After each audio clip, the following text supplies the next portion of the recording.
الحمدللہ رب العالمین والصلاة والسلام علی سید الانبیاء والمرسلین اما بعد فاعوذ باللہ من الشیطان الرجیم بسم اللہ الرحمن الرحیم وَقَضَىٰ رَبُّكَ أَلَّا تَعْبُدُوا إِلَّا إِيَّاهُ وَبِالْوَالِدَيْنِ إِحْسَانًا إِمَّا يَبْلُغَنَّ عِندَكَ الْكِبَرَ أَحَدُهُمَا أَوْ كِلَاهُمَا فَلَا تَقُل لَّهُمَا أُفٍّ وَلَا تَنْهَرْهُمَا وَقُل لَّهُمَا قَوْلًا كَرِيمًا آمنت باللہ صدق اللہ العظیم ان اللہ وملائکتہ یصلون علی النبی یا ایھا الذین آمنوا صلوا علیہ وسلموا تسلیما۔ تمام حاضرین محترم بآواز بلند پڑھیے الصلاۃ والسلام علیک یا رسول اللہ وعلی آلک واصحابک یا حبیب اللہ، الصلاۃ والسلام علیک یا نبی اللہ وعلی آلک واصحابک یا رحمۃ للعالمین۔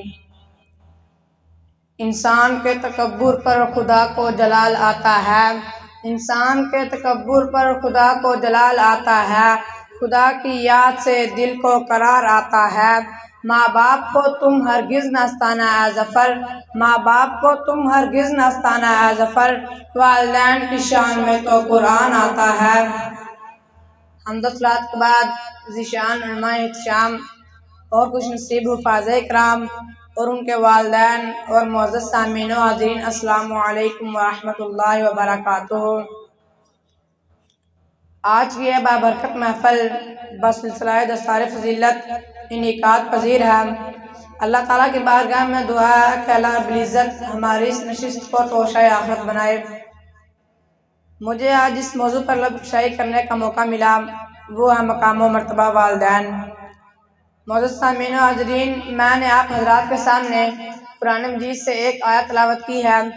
رب تعالیٰ نے قرآن مجید میں فرمایا وَقَضَىٰ رَبُّكَ أَلَّا تَعْبُدُوا إِلَّا إِيَّاهُ وَبِالْوَالِدَيْنِ إِحْسَانًا إِمَّا يَبْلُغَنَّ عِندَكَ الْكِبَرَ أَحَدُهُمَا أَوْ كِلَاهُمَا فَلَا تَقُل لَّهُمَا أُفٍّ وَلَا تَنْهَرْهُمَا وَقُل لَّهُمَا قَوْلًا كَرِيمًا۔ رب تعالیٰ نے حکم فرمایا کہ میرے سوا کسی اور کی عبادت نہ کرو اور اپنے والدین کے ساتھ حسن و سلوک کرو۔ تمہارے سامنے تمہارے والدین میں سے ایک یا دونوں بڑھاپے کو پہنچ جائیں تو انہیں اف تک نہ کہو اور انہیں جھڑکنا بھی مت، بلکہ ان کے ساتھ خوبصورت اور نرم لہجہ سے پیش آنا۔ اس آیت کریمہ میں اللہ تعالیٰ نے جہاں اپنی عبادت کا حکم فرمایا، اسی کے ساتھ یہ بھی فرمایا کہ اپنے والدین کے ساتھ حسن سلوک کرو اور انہیں اف تک نہ کہو۔ والدین کا ادب و احترام دینی اور دنیاوی بہتری کا سبب ہوتا ہے۔ خوش نصیب ہیں وہ لوگ کہ جن کے سر پر ان کے والدین کا سایہ ہے، اور سعادت مند ہے وہ اولاد کہ جو ہر حال میں اپنے والدین کے ساتھ حسن سلوک اور ان کا ادب و احترام کرتی ہے۔ حضور نبی کریم صلی اللہ علیہ وآلہ وسلم نے بھی ہمیں اپنے والدین کے ساتھ حسن سلوک کی توفیق عطا فرمائی۔ آپ صلی اللہ علیہ وسلم نے فرمایا کیا میں تم لوگوں کو سب سے بڑے گناہ کے بارے میں نہ بتلاؤں؟ تو لوگوں نے عرض کی کیوں نہیں یا رسول اللہ صلی اللہ علیہ وسلم؟ تو آپ صلی اللہ علیہ وآلہ وسلم نے فرمایا خدا کے ساتھ کسی اور کو شریک ٹھہرانا اور اپنے والدین کی نافرمانی کرنا یہ سب بڑا گناہ ہے۔ معزز سامعین و حاضرین، جیسے اللہ تعالیٰ کے ساتھ عبادت کے بعد والدین کی فرما برداری کا حکم ہے، بالکل اسی طرح اللہ تعالیٰ کے ساتھ شرک کے بعد والدین کی نافرمانی کرنا یہ سب بڑا گناہ ہے۔ والدین کے گھر میں حیثیت ایک نگران کی طرح ہوتی ہے۔ والدین گھر کا ایک ایسا درخت ہے جس کا سایہ کبھی ختم نہیں ہوتا اور ان کی جدائی کا کوئی نعم البدل نہیں ہوتا۔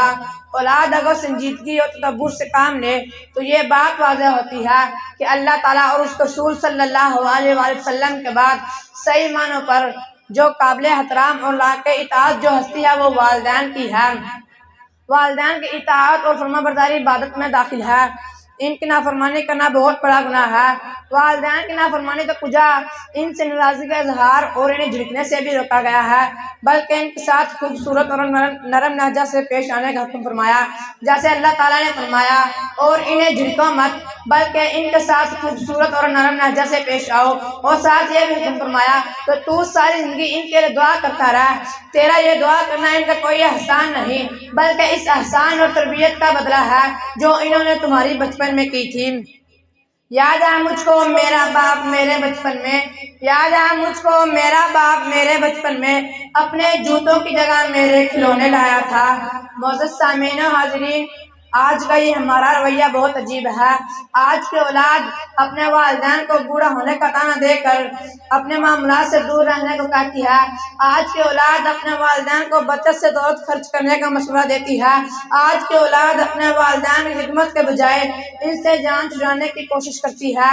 معزز سامعین و حاضرین، والدین اللہ تعالیٰ کی وہ عظیم نعمت ہے جس کا انکار کسی بھی صورت میں نہیں کیا جا سکتا۔ والدین کی خدمت کا پتہ ہے کتنا اجر ہے۔ حضرت عبداللہ بن عمر فرماتے ہیں کہ آپ صلی اللہ علیہ وآلہ وسلم کی بارگاہ میں ایک شخص حاضر ہوا اور کہنے لگا، یا رسول اللہ صلی اللہ علیہ وسلم، میں اللہ تعالیٰ سے اجر کی امید سے آپ صلی اللہ علیہ وآلہ وسلم کے ساتھ ہجرت اور جہاد کی بات کرنا چاہتا ہوں۔ تو آپ صلی اللہ علیہ وآلہ وسلم نے فرمایا، کیا تمہارے والدین زندہ ہیں؟ تو اس شخص نے جواب دیا، جی ہاں یا رسول اللہ صلی اللہ علیہ وآلہ وسلم، دونوں ہی حیات ہیں۔ تو آپ صلی اللہ علیہ وآلہ وسلم نے اس شخص سے پوچھا، کیا تو واقعی اللہ تعالیٰ سے اجر عظیم کا طالب ہے؟ تو اس شخص نے جواب دیا، جی ہاں یا رسول اللہ صلی اللہ علیہ وآلہ وسلم۔ تو آپ صلی اللہ علیہ وآلہ وسلم نے فرمایا، جا تو اپنے والدین کے ساتھ حسن سلوک کر، اپنے والدین کے ادب احترام کر، اللہ تعالیٰ تجھے ہجرت اور جہاد کا اجر عطا فرما دے گا۔ معزز سامعین و حاضرین، وہ والدین جو اولاد کی پیدائش سے لے کر ان کے خود مختار ہونے تک ان کی پرورش کرتے ہیں، ان کی تمام ضروریات پوری کرتے ہیں، خود تکلیف برداشت کر کے اولاد کو ہر طرح کی ممکن آسانی دیتے ہیں، مگر افسوس اب جب والدین کی خدمت کا موقع اولاد کو مل رہا ہے تو وہ بیٹا اپنے والدین کی خدمت کو بوجھ سمجھتا ہے، وہ بیٹا اپنے والدین پر خرچ کرتے وقت سوچنے لگ جاتا ہے، وہ بیٹا اپنے والدین کو فضول خرچی سے تقریریں سناتا ہے۔ معزز سامعین و حاضرین، جو لوگ اپنے والدین کو خرچے سے روکتے ہیں وہ سن لیں، حضور نبی کریم صلی اللہ علیہ وسلم نے فرمایا، ایک شخص آپ صلی اللہ علیہ وآلہ وسلم کی بارگاہ میں شکایت لے کر آیا کہ میرا باپ میرا مال بغیر اجازت لے جاتا ہے، میرے بھی بیوی بچے ہیں۔ تو آپ صلی اللہ علیہ وآلہ وسلم نے فرمایا، تو یہ کہتا ہے کہ تیرا مال تیرا باپ لے جاتا ہے، تو کان کھول کر سن لے، تو اور تیرا یہ مال دونوں ہی تیرے باپ کا ہے۔ معزز سامعین و حاضرین، والدین اللہ تعالیٰ کی بہت عظیم نعمت ہے، ان کی قدر کریں۔